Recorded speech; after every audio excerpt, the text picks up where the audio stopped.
53,000 આંગણવાડી બહેનો હાઈટેક બનશે। રાજ્ય સરકાર આપશે 5G સ્માર્ટફોન। પોષણ અભિયાનને મળશે ગતિ। EHRMS પર થશે ડિજિટલ મોનિટરિંગ। નમસ્કાર મિત્રો, આજે આપણે વાત કરવા જઈ રહ્યા છે ખૂબ જ મહત્વપૂર્ણ અને ખુશખબર જેવી જાહેરાત વિશે। ગુજરાતમાં હવે આંગણવાડી બહેનો બનશે હાઈટેક। હા, રાજ્ય સરકારની હજારો બહેનોને હવે મળશે સ્માર્ટફોન અને ડિજિટલ સુવિધાઓ। તો ચાલો આપણે સંપૂર્ણ માહિતી વિશે વાત કરીએ આ વિડીયોમાં।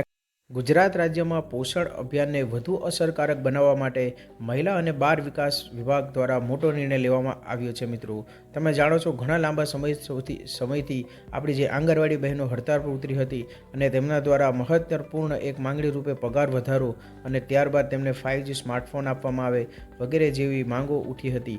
તો રાજ્યને અંદાજે 53,000 આંગણવાડી બહેનોને હવે હાઈટેક બનાવવામાં આવશે। આ અંતર્ગત બહેનોને લેટેસ્ટ 5G સ્માર્ટફોન અને ટ્રાવેલ્સ એલાઉન્સ આપવામાં આવશે।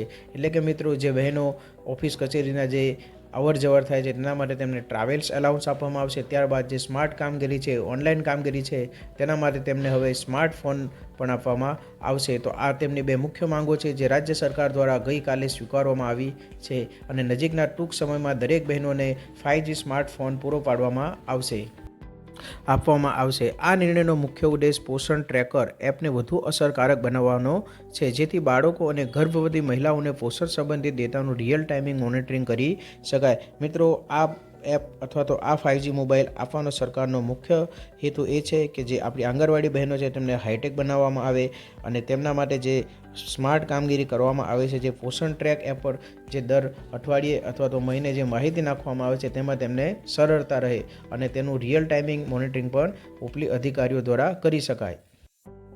આંગણવાડી સેવાઓનો ટેકનોલોજીનો વ્યાપ વધશે। મિત્રો, સરકારના આ નિર્ણયથી સરકાર દ્વારા જે 5G સ્માર્ટફોન વિતરણ સંપૂર્ણ પારદર્શિતા જાળવવા ખાસ વ્યવસ્થા કરવામાં આવશે।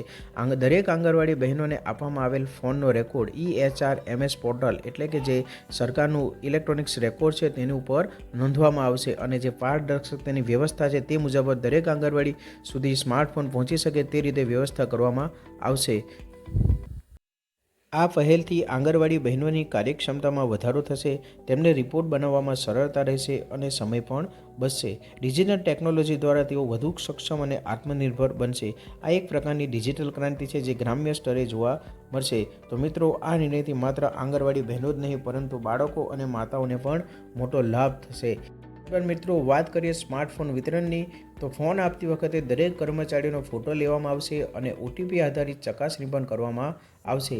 આ પહેલથી આંગણવાડી સેવાઓના ટેકનોલોજીનો વ્યાપ જરૂરથી વધશે અને સરકારની યોજનાઓનો લાભ વધુ ઝડપથી અને અસરકારક રીતે લાભાર્થીઓ સુધી પહોંચાડવામાં આવશે।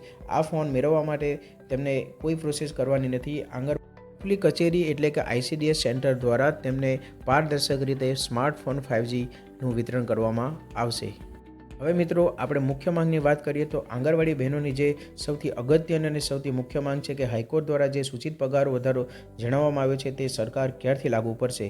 તો મિત્રો, તમને જણાવી દઈએ કે ગઈકાલે સાંજે જે ગાંધીનગરમાં યોજાયેલ કાર્યક્રમમાં મુખ્યમંત્રી શ્રી દ્વારા 5G સ્માર્ટફોન જે આંગણવાડી બહેનોને આપવામાં તે કાર્યક્રમમાં તેના વિશે હજુ કોઈ નિર્ણય લેવાયો નથી। પરંતુ મિત્રો, આપણી જે સરકાર છે, રાજ્ય સરકાર છે, તે આના વિશે જરૂરથી કોઈ ચોક્કસ નિર્ણય લેશે જેથી તમામ 53,000 આંગણવાડી કેન્દ્રોમાં કાર્યરત બહેનોને જરૂરથી તેનો લાભ મળશે।